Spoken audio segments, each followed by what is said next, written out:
एक अंधे व्यक्ति को तुम घर से दुकान, दुकान से घर तक ले जाओ, लेकिन किसी दिन उसे मंदिर आना पड़ा तो कौन ले जाएगा? सबसे श्रेष्ठ है कि उसे मंदिर और घर तक मत ले जाओ, उसके आंखों का इलाज करा दो। हमारे परमात्मा सिर्फ धर्म का इतना ही रास्ता है। हमारे यहाँ हम लोकाचार करते हैं, लोकाचार बहुत अच्छे से कर लेते हैं कि उनसे जय जिनेन्द्र करना, भगवान के मंदिर में आना तो ढोक देना, ऐसे गंधोदक लगाना, ऐसे अर्घ चढ़ाना, 3 बार हाथ घुमाना, फिर द्रव्य में पुष्प मिलाना, चावल मिलाना, अक्षत मिलाना, लौंग मिलाना और एक फल मिलाकर भगवान को चढ़ा देना। इतना सस्ता मोक्ष होता तो आज तक संसार खाली हो जाता। सच पूछो, इतना सस्ता मोक्ष होता कि एक लुटिया लाओ और शांति की धारा बोलो और तुम्हारा कर्म नाश हो जाए। आप बोलते हो कि गायों का दुख दूर हो, बैलों का दुख दूर हो, ये हो वो। अरे कहाँ बचे गाय बैल बचे जो उनका दुख दूर करोगे? क्रोधम पापम वैरम चोरम, क्या चीज बची है तुम पर जो तुम कह दोगे कि इसका नष्ट कर देना? आप कहते हो क्रोध नष्ट कर देना, क्रोध नष्ट कर देना। अभी मंदिर में ही एक बात कह दे कोई, फिर क्या कहोगे? निकल बाहर, फिर बताता हूँ। यानी यहाँ भी तुम्हारी योजना पापों की है। हम लोकाचार करते हैं लेकिन प्रेमाचार नहीं करते हैं। और जहाँ प्रेम हो वहीं परमात्मा नजर आ जाता है। लौकिक प्रेम में भी प्रेमी और प्रेमिका परमात्मा जैसे नजर आते हैं। इतना प्रेम होता है कि लगता है पहली बार हम ही प्रेम कर रहे हैं। इतना तो किसी ने किया ही नहीं होगा। अरे जैसा प्रेम वहाँ है ऐसा प्रेम परमात्मा से है क्या? जय हो भगवान, तुम्हारी जय हो, जय हो, हमारा ख्याल रखियो। हमें क्या बोलते हैं कभी कभी, अरे ख्याल रखेंगे, उनने अपना ही ख्याल छोड़ दिया, तुम्हारा ख्याल रखेंगे। फिर आप कहोगे मंदिर में कुछ नहीं मिलता है क्या? मंदिर में बहुत कुछ मिलता है। जो मंदिर में मिलता है वो कहीं नहीं मिलता है। तुम्हें संसार की सारी सुविधाएं मिल जाएं। हम तो कहते हैं राष्ट्रपति छोड़ पूरे विश्व के सम्राट बन जाओ, लेकिन सम्राट बनने से सुख नहीं मिलता है। सम्राट बनने से भिखारीपना अधिक बढ़ जाता है। एक भिखारी के पास कोई 1 रुपया दे गया, दूसरा भी आया उसे 1 रुपया दे गया। उसका 1 रुपये का नियम था कि 1 रुपये में काम चल जाता तो क्यों करना। उधर से अकबर की सवारी आई और उसने 1 रुपया फेंक कर मारा, अकबर के चेहरे पर लगा। अकबर तो तिल मिला उठा, कहने लगा किसकी इतनी हिम्मत कि मुझे सिक्का फेंक कर मारा और मेरे चेहरे पर लग गया। उसे बुलाया गया भिखारी को और कहा तेरी इतनी हिम्मत, सम्राट को सिक्का मार दिया, तेरी इतनी मजाल, तूने सिकंदर को, अकबर को सिक्का मार दिया। उसने कहा क्या बताऊं, मेरे पास आज 1 रुपया ज़्यादा आ गया था और मेरे मन में विचार आया कि किसी अच्छे भिखारी को दे दूं। आपसे अच्छा भिखारी नहीं लगा, आपसे अच्छा भिखारी कोई दिखा ही नहीं, इसलिए आपको खुले हाथ से दे दिया ताकि ऊपर तक पहुंच जाए। यदि ऊपर बैठे भिखारी को 1 रुपया मेरा पहुंच जाएगा तो दुनिया के सबसे बड़ी भिखारी को पहुंच जाएगा। अकबर ने कहा कैसी पागल बात करता है, मेरे यहाँ किस चीज़ की कमी है? उसने कहा तुम्हारे यहाँ चीज़ की कमी नहीं है, फिर तुम क्यों भाग रहे हो? क्यों, किस पर चढ़ाई करना है? जिस पर चढ़ाई की है उसने भी बड़ी जबरदस्ती से दौलत बांध रखी है, मांग रखी है, छीन रखी है, झपट रखी है और तुम उसे छीनने जा रहे हो। जो भिखारी से भी भिखारी मांग ले उससे महाभिखारी नहीं कहेंगे तो और क्या कहेंगे? उसने कहा मेरे पास इतना कुछ है। कहने लगी इतना कुछ है, फिर कहाँ जा रहे हो तुम चढ़ाई करने? ऐसा ही एक फरीद नाम का फकीर हुआ है, उससे लोगों ने कहा कि तुम अकबर के दरबार में जाकर हमारे लिए कुछ मांग लाओ। उसने कहा मैं नहीं मांगता। उसने कहा अरे मांग लाओ, कम से कम हमारे यहाँ एक मदरसा बन जाए, बच्चों के पढ़ने के लिए ठीक रहेगा। उसने कहा मेरा मन तो नहीं करता। लोगों ने कहा अरे चले जाओ, तुम्हारा मन नहीं करता लेकिन कम से कम तुम्हारे द्वारा परोपकार हो जाएगा। और वो गया तो अकबर नमाज पढ़ रहा था, नमाज पढ़ रहा था। और नमाज में जैसे आप लोग भी पूजा में कहते हो सुख संपत्ति व होए तुरती आनंद मंगलदायी, हमने कहा इतनी तो आनंद से तूने पूजा भी नहीं की। 1 मिनट में कह रहा सुख भी हो, संपत्ति भी हो, धन धान्य भी हो, और पुत्र बड़े, परिवार बड़े। हमने कहा कितना बेईमान आदमी है, इतनी चीज चढ़ाई भी है क्या तूने? ये सूखे चावल जो चढ़ाते वो खा लो, एक आध दिन तो पेट में दर्द हो जाएगा। अरे चढ़ाते हो, क्यों चढ़ा रहे हो? अक्षय पद प्राप्त हो जाए। शुक्ल चढ़ा रहे हो, सफेद अक्षत चढ़ा रहे हो, शुक्ल भावनाएं हो जाए, शुक्ल लेस्या हो जाए, ऐसी भावना हुई क्या? बुढ़ापा आ जाता है, बाल सफेद हो जाते हैं, मन तो काला का काला ही रहा आता है। बाहर से आकृतियां बदल जाती हैं, तुम्हारे अंदर की प्रकृतियां कुछ नहीं बदलती हैं। वही शोक सभा की तरह मंदिर में आते बोले आत्म ध्यान में लीन है। हमने कहा आत्म ध्यान ऐसे भी नहीं होता जैसा तुम आत्म ध्यान में लीन हो। तो कहते हैं उसने भी कहा कि फरीद आया तो देखा अकबर भी नमाज के बाद कह रहा था कि हमारी तरक्की करना, देश को बढ़ाना, अमन चैन रखना, ये करना वो करना, मांगते ही हैं सभी लोग। वैसे वो भी कह रहा था कि या खुदा ये करना यो करना। और फरीद तो चुपचाप से लौट गया। फरीद बहुत प्रिय है उसका, कहते हैं फकीर था, लेकिन वो लौट गया। अकबर की जैसे नमाज पूरी हुई उसकी नज़र गई, अरे फरीद आया था, बिना मिले लौट गया। और उसने सैनिकों से बुलाया। वो कहने लगा कह देना फिर कभी आऊँगा, आज तो मेरा काम हो गया। उसने कहा तू आया था बिना मिले चला गया, ऐसा क्या तेरा काम हो गया? कहने लगा मैंने सोचा था तू सम्राट है, तुझसे कहूँगा कि कुछ दे दे, लेकिन जब देखा तू ही मांग रहा है, फिर बीच में तुझे एक दलाल को और क्यों डालना? तू जिससे मांग रहा है उससे तो मैं भी मांग लूँगा। समझ गए? आप लोग भी किससे मांग रहा है पगले, किससे मांग रहा है पगले? ये ऐसा संसार नहीं है और कोई किसी का दर्द मिटा दे, यहाँ किसी को प्यार नहीं है। जिंदगी के मंडप में हर खुशी कुंवारी है, जिंदगी के मंडप में हर खुशी कुंवारी है। यहाँ कौन किससे मांगने जाए, हर कोई भिखारी है।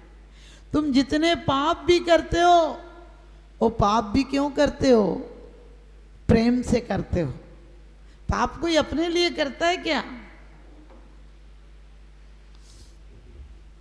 ध्यान रखना, अपने लिए कोई पाप नहीं करता है, क्योंकि पाप किसके लिए करते हैं? परिवार के लिए करते हैं। लोग कहते हैं पैसा पुण्य से आता है। हमने कहीं माना कि तुम्हारा पुण्य है तो पैसे की बड़वारी हो जाएगी, लेकिन जो आने के साधन है उधर विचार करके देखना। झूठ भी बोलना पड़ती है, बेईमानी भी करना पड़ती है, चोरी भी करना पड़ती है। किसके लिए करते हो? अपने लिए करते हो तो अपने लिए करने की कोई ज़रूरत नहीं। आदमी का पेट तो ज़्यादा से ज़्यादा महंगाई का ज़माना हो, बड़ी से बड़ी होटल में जाए तो 1 लाख रुपए में पेट भर जाएगा।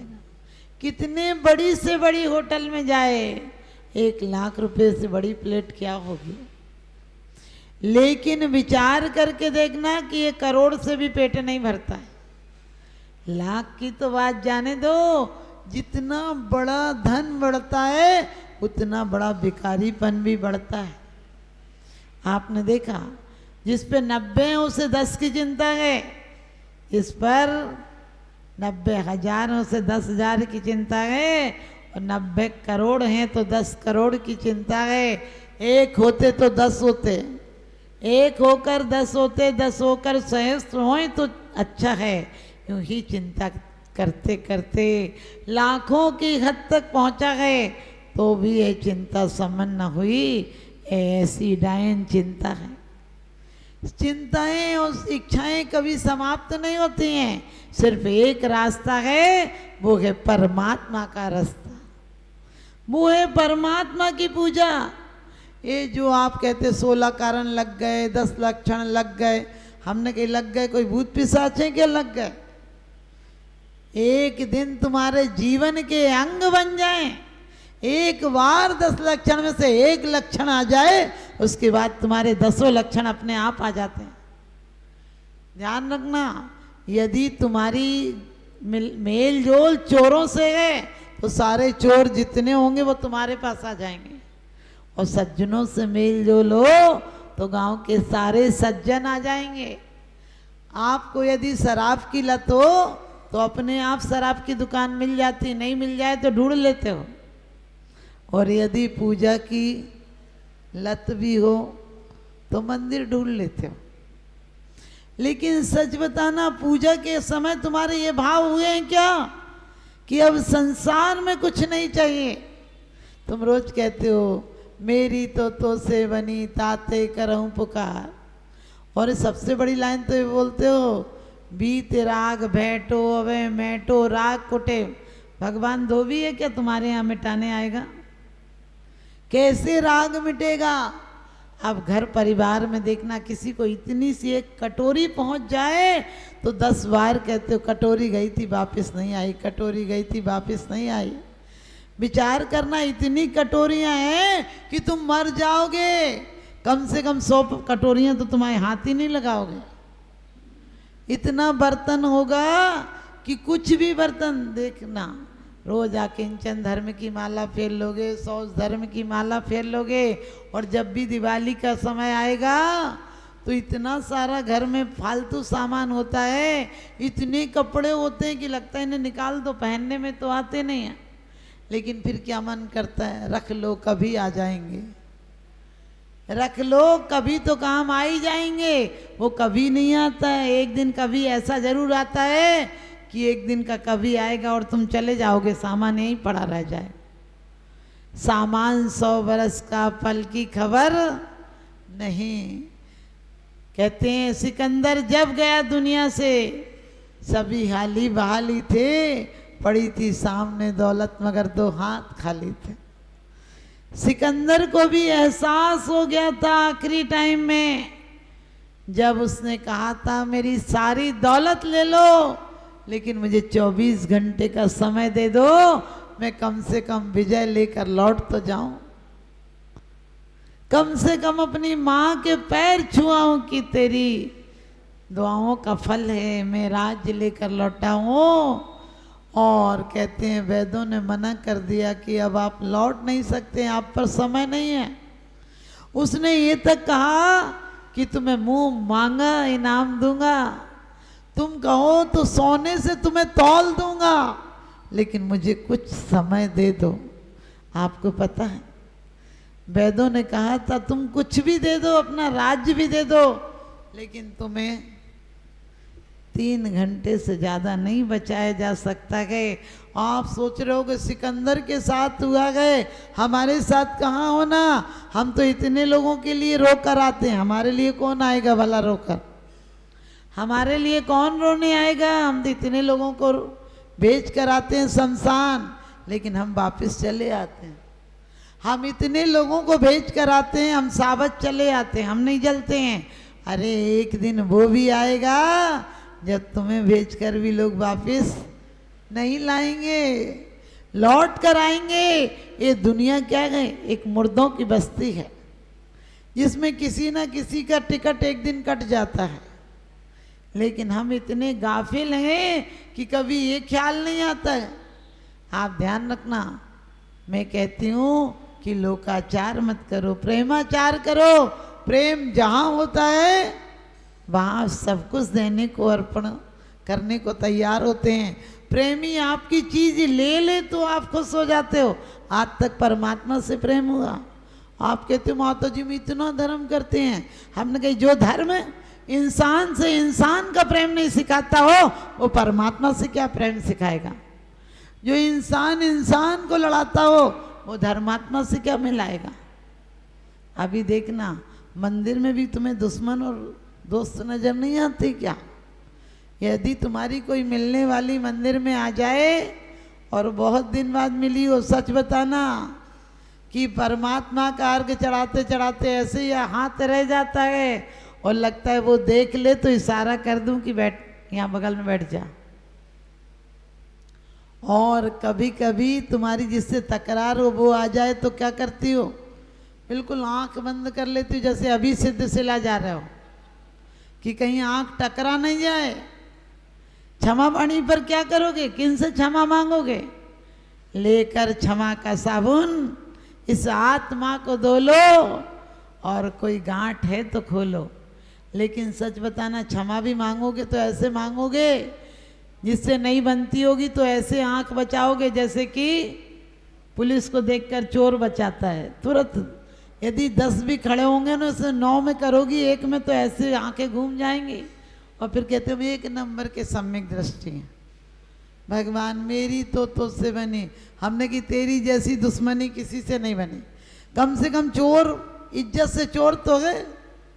ध्यान रखना, जैसी तुम सेकी बगाड़ते हो ऐसी चोर भी बगाड़ते हैं। डकैत भी जब जेल में जाता है तो उसकी भी अपनी इज्जत है लोगों में। वो भी यदि 10,000 की चोरी करके डकैती करके जाए, और जब बड़े डकैतों के बीच जाता है तो 10 लाख की बताता है, वरना वो क्या कहेंगे, तुम इतनी सी चोरी करके आए हो, हटो तुम छोटे से चोर हो। हमारी इज्जत और हमारी कीमत है क्या? पहले आदमी बिका करते थे, लोग कहते माता जी पहले बहुत अच्छा समय था। हमने कि क्या अच्छा समय था? जो पत्नी को जुए में लगा दे उसे तुम धर्मराज कहते हो? सोचना, पहले जो पत्नी को चुरा ले उसे त्रिखंडाधिपति कहते हो, इतनी छोटी हो। लेकिन ध्यान रखना, आज भी आदमी बदला नहीं। पहले जैसा आदमी था, मन वैसे ही का वैसा है। पहले राज्य के लिए लड़ता थे, पहले राज्य के लिए लड़ते थे, अब नेतागिरी में लड़ते हैं। पहले विमानों की होड़ थी, रथों की होड़ थी, अब गाड़ियों की होड़ है। पहले आप समझ गए, पहले आदमी धर्म की इज्जत के लिए लड़ता था, ये सोचता था धर्म में हमसे कोई गलती नहीं हो जाए, हमारी नीति नियम थे। आज अनीति के लिए लड़ रहे हैं। मंदिरों में आकर भी मुझे लगता है ये मंदिर तुम्हें कहाँ ले जाएंगे। ये मंदिर तुम्हारे बनाए हुए हैं, लेकिन जिस दिन तुम मन को मंदिर बना लोगे उस दिन ये परमात्मा निमित्त बन जाएंगे और ये तुम्हें सिद्ध शिला तक पहुंचा देंगे। अभी तक तो जैसी पूजा तुमने की, हमने कहा कि हर आदमी पाप भी पुण्य के लिए करता है, पाप भी पुण्य के लिए करता है। यानी अब जितने काम करते हो, लोग सोचते हैं पहले धन कमा लें फिर बाद में दान दे लेंगे। आचार्य कहते हैं यदि तुम्हारे त्याग के पूर्ण भाव हैं तो पहले ही क्या करना, क्या कमाने की जरूरत नहीं है, अपनी आत्मा को ध्याना और परमात्मा बन जाना। क्योंकि पुण्य से सुख मिलता है, पाप से दुख मिलता है। लेकिन सुख और दुख से ऊपर, पुण्य और पाप से ऊपर उठकर परमात्मा की दशा होती है।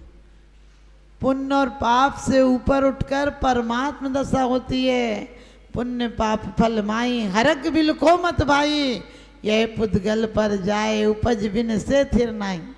ये दोनों पुण्य और पाप की बेड़ियां हैं। सोना भी यदि 25 तोले का कड़ा बनाकर, हथकड़ी बनाकर हाथ में डाल लो तो वो भी तुम्हें कहीं जाने नहीं देगा। ये पुण्य से एक पर्याय मिली गए।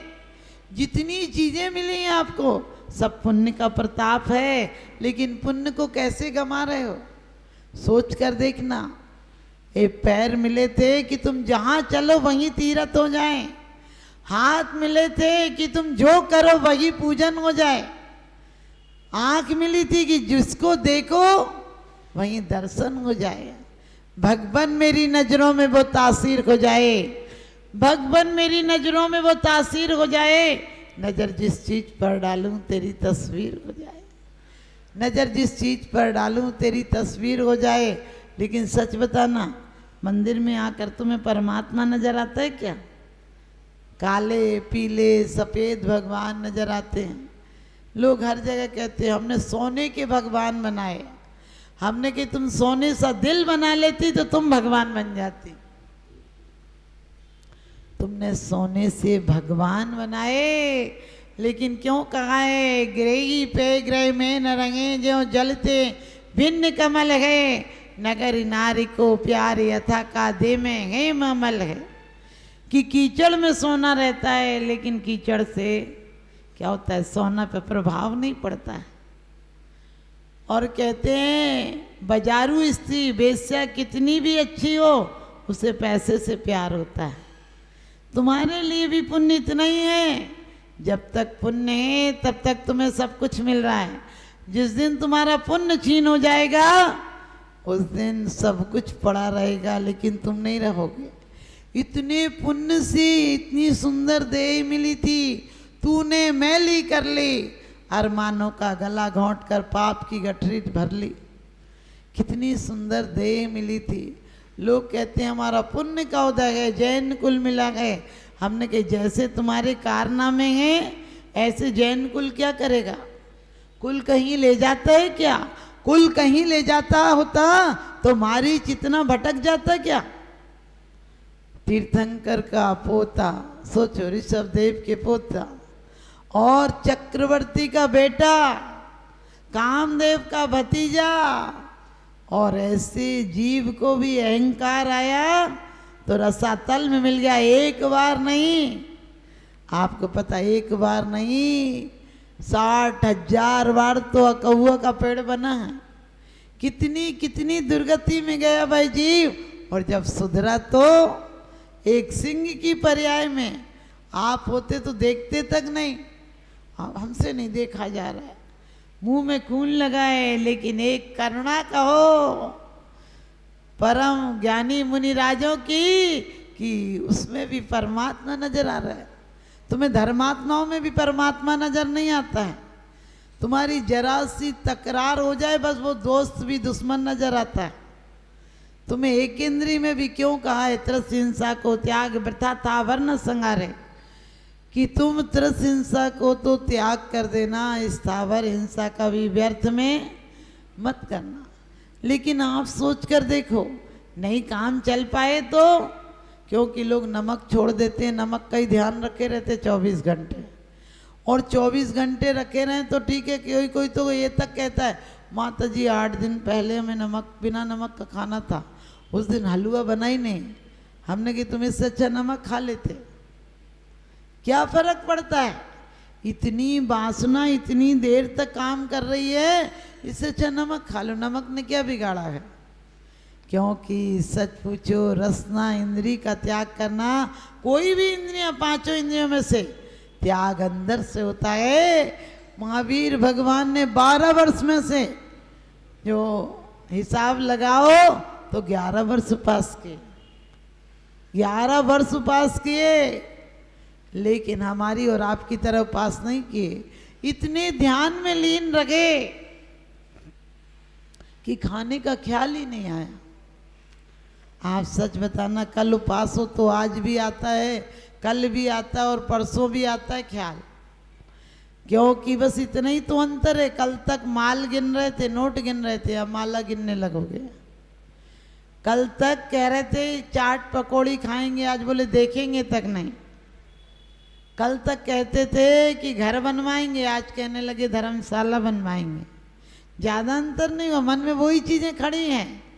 जिस दिन ये ख्याल आ जाए, जिस दिन तुम्हारा उपवास ऐसा हो जाए, सच बताती हूँ, 2 टाइम खा कर भी यदि 1 घंटा लीन हो जाओ उसके स्मरण में, लेकिन अपना विस्मरण मत कर देना। क्योंकि प्रेम किससे होता है? जब तुम्हें अपने लायक कोई नजर आता है कि तुम्हें ये सर्वश्रेष्ठ व्यक्ति है, इसका चुनाव से अच्छा दुनिया में कोई चुनाव नहीं हो सकता है, उससे प्रेम हो जाता है। तुम्हें परमात्मा से आज तक प्रेम हुआ क्या?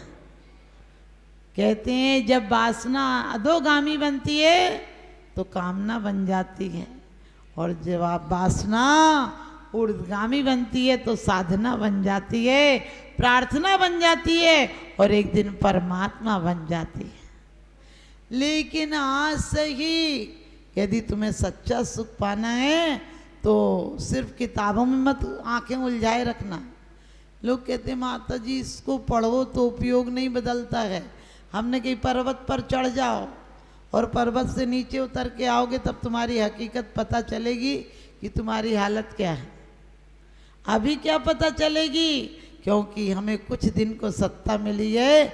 मैं ये नहीं कहती हूँ कि तुम स्वाध्याय बंद कर देना, लेकिन ये कहती हूँ रोज पढ़ते हो आश्रव दुखकार घनेरे बुद्धिवंत तिने निर्वेरे, तो तुम फिर बुद्धू क्यों बने हो? बुद्धिवंत तिने निर्वेरे, तो तुम बुद्धू क्यों बने हो? क्योंकि बुद्धू क्रियाओं को सुधारता है और बुद्धिमान कर्ता को सुधारता है। जिस दिन तुम्हारी कर्ता बुद्धि समाप्त हो जाएगी, आधे दुख समाप्त तुरंत हो जाएंगे। अभी तो तुम क्या कहते हो, हमने इसका इतना किया, हमने मकान बनाया, हमने दुकान बनाई, हमने बच्चे पाले, हमने पड़ोसी की सेवा की, हमने बहन को इतना दिया, भाई को इतना दिया। अरे तुमने क्या दिया, कभी विचार करना। तुमने दिया इसीलिए तो तुम्हें अहंकार है। तुम्हारा किसी ने एहसान नहीं माना इसीलिए तो क्रोध है। और तुमने दिया था जितना, उससे बड़ा चढ़ा कर बताया, यही तो माया है। और जितना मिल गया उसमें से 1 इंच खत्म नहीं होना चाहिए, यही तो लोभ है। और क्या लोभ है? लोग कहते हैं लोभ नाश हो जाए। हमने कहा लोभ ऐसे नाश होता है क्या? अरे जिस दिन तुम्हारे अंदर झोंपड़ी में भी रहो महलों का आनंद आ जाए, उस दिन समझ लेना कि तुम धर्मात्मा हो गए। लोग कहते हैं माता जी साधु को ऐसे रहना चाहिए, साधु को ये करना चाहिए। मैंने कहा साधु को रहना चाहिए, लेकिन तुम क्या जानो कि साधु अंतर में कैसे है। तुम्हें सिर्फ बाहर की चमड़े की आंखों से चमड़े की चीजें दिखती हैं। एक राजा का एक मित्र फकीर हो गया था। कोई 20 साल बाद उस फकीर का आना हुआ। फकीर बहुत प्रसिद्ध था, नाम उसका बहुत था। वो फकीर से जब मिला तो उसने कहा कि मैंने अपने राज्य का बहुत विस्तार कर लिया, तुम हमारे यहाँ चलो। उसने कहा कि राज्य का विस्तार कर लिया, मुझे अब राज्य से क्या लेना देना। वो कहने लगा अरे एक बार देख कर आओ, तुम फकीर हो, मैं तुम्हें अपने महल में ठहराऊंगा तो तुम भी कहोगे कि स्वर्गों का सुख क्या होता है। मैंने सारी सुविधाएं घर पर बनाई हैं, आप लोगों ने भी बना ली स्वर्ग जैसी सुविधाएं, घर पर सब कुछ है, लेकिन ध्यान रखना फिर भी मन शांत है। तो राजा ने भी कहा तुम एक बार देखोगे तो ताज्जुब करोगे स्वर्ग में क्या मिलता है। मैंने जमीन पर सब कुछ उतार के रख दिया। उसने कहा तुम जैसा कहते हो तो चलूँगा। वो चला गया और राजा ने उसकी परख करने के लिए उसे बहुत सुंदर अपनी जो बढ़िया सबसे बढ़िया कक्ष था बैठक के लिए। आपको पता है सबसे बढ़िया आप व्यवस्था कहाँ रखते हो?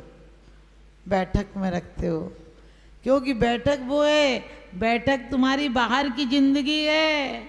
और समझ गए घर क्या है, तुम्हारा मन क्या है, अंदर के जो चल रहा है, अंदर कबाड़ खाना होता है वो तुम्हारा मन है। कबाड़ खाने में किसी को नहीं ले जाते हो, बैठक तो बहुत सुंदर सजा कर रखते हो। तो उसने भी उसे अपने बैठक में बैठाया और क्या कालीनें थी, क्या पंखे लगे थे, क्या व्यवस्थाएं, इतर छिड़का गया था, सुगंधी आ रही थी और कालीन भी मखमल के बिछे थे, बड़ी सुंदर साज सज्जा थी। उसने कहा कि यहाँ रुकना है, उसने कहा रुक जाएंगे। वो रुका रहा। अब महीना हो गया, 1.5 महीना हो गया, वो जाने का नाम ही नहीं लेता। फकीर बढ़िया भोजन दिए जाते, बढ़िया भोजन कर लेता।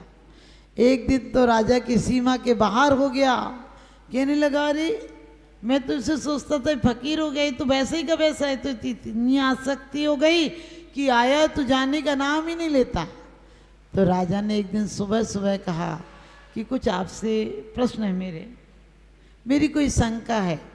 तो फकीर ने कहा शंका तो 1.5 महीना पहले ही हो गई थी, इतने दिन मवाद बनाए के क्यों रखा, इतने दिन फोड़े में पस क्यों रखा, वो सड़ गया नासूर हो गया, तो उसी दिन बता देता। तो कहने लगे कुछ बात है। कहने लगे क्या बात है, मैं समझ गया लेकिन कल सुबह बता दूंगा। उसने कहा कल सुबह कैसे बता दूँ? बोले आज तो नहा लिया, कल नदी पर चलूँगा वहीं बता दूँगा।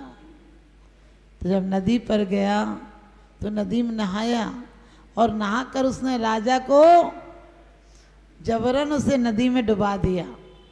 डुबा दिया तो राजा तड़फने लगा। वो ज़्यादा बलिष्ठ था, राजा दुबला पतला था।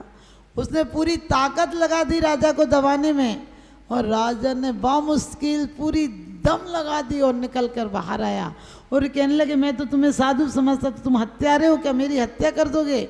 मेरी जान ले लोगे क्या? उसने कहा जान नहीं ले लूँगा, सिर्फ इतना पूछ रहा हूँ कि जब नीचे था तो कौन सी शंका थी तेरे?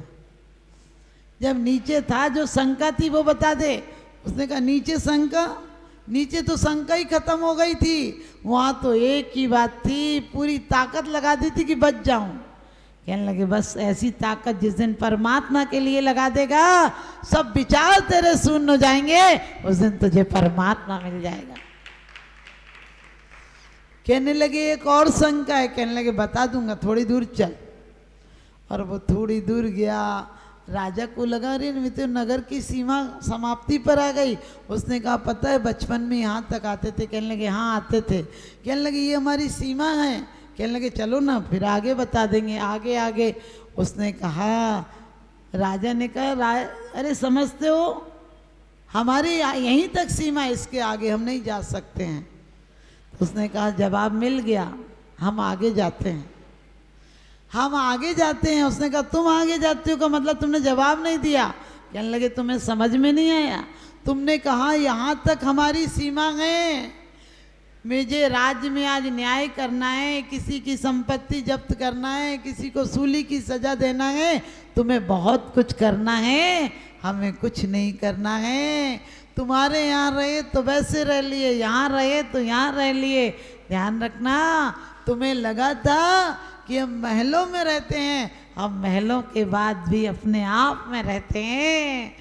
वन उपवन प्रसाद कुटी नहीं, नहीं खेद नहीं ममता हो।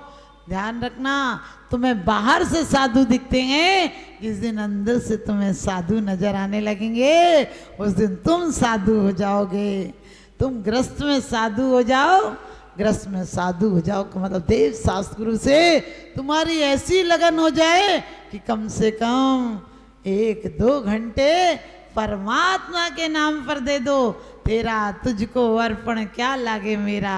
उस दिन सच मानना तुम इसी जिंदगी में सुखद जिंदगी हो जाएगी। आँख का ऑपरेशन का मतलब वो चीरा फाड़ी नहीं कराना है। आँख पर जो रंगीन चश्मा लगा है उस पर साफ सुथरा आँखों के अनुसार चश्मा लगवा लो, क्योंकि कहते हैं उत्तमा स्वात्म चिंता च देह चिंता च मध्यमा आत्मा काम चिंता च पर चिंता धमा धमा। मैंने कहा पुण्य को बढ़ा चढ़ा कर बताते हो, जिस दिन पाप को बढ़ा कर बताने लगोगे उसी दिन पाप से निवृत्ति हो जाएगी। आपकी प्रवृत्तियाँ जो आसक्ति में है वही विरक्ति में लग जाएं, यही आपके मोक्ष का रास्ता है। और सिर्फ मैं 2 ही दिन आ पाऊँगी शायद आपके बीच में, क्योंकि मजार मगर बोल नहीं पाएगा, मगर बोल नहीं पाएगा। तो आप सभी अच्छी जुबान से बोलिए, हाथ उठाइए, ऊपर जाएंगे, नीचे जाना हो तो नीचे ही हाथ उठाना। बोलिए आदिनाथ भगवान की, चंदा प्रभु भगवान की, पार्श्वनाथ भगवान की, बोलिए महावीर भगवान की, 2400 भगवान की।